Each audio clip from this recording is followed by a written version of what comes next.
जिन सज्जन की हत्या हुई है वो जनसुराज में आधिकारिक तौर पर नहीं है, लेकिन जनसुराज के जो वहाँ आधिकारिक उम्मीदवार हैं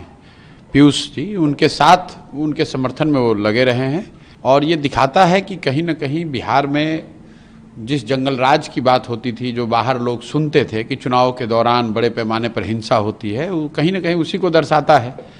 चुनावी मतभेद होना, आरोप प्रत्यारोप लोकतंत्र का हिस्सा है,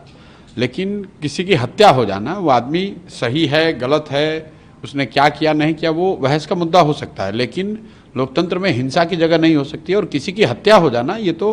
प्रशासन की और यहाँ पर जो लोग विधि व्यवस्था में लगे हुए उनकी जिम्मेवारी है, और ये सीधा सीधा उनका फेलियर है। मोकामा के लोगों से क्या अपील करेंगे, क्योंकि दोनों गठबंधन के जो प्रत्याशी हैं वो बाहुबली छवि के कहलाते हैं? मोकामा के लोगों से ही नहीं, पूरे बिहार के लोगों से ये इस घटना का हवाला देते हुए ये कहेंगे कि मैं जो जनसुराज हमेशा कहता है कि गलत के साथ रहिएगा तो गलत ही होगा।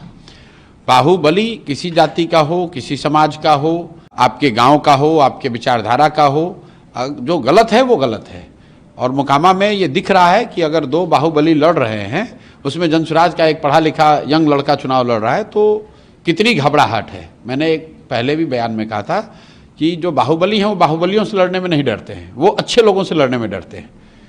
तो जनसुराज ने ये विकल्प जनता को दिया है, सिर्फ मोकामा में नहीं दिया है, बिहार के बहुतेरे ऐसे क्षेत्र में जहाँ यहाँ से बालू माफिया, शराब माफिया, बड़े नेताओं के बच्चे भ्रष्टाचारी लड़ रहे हैं, उनके सामने स्वच्छ लोगों का एक विकल्प दिया गया है। अब बिहार की जनता पर है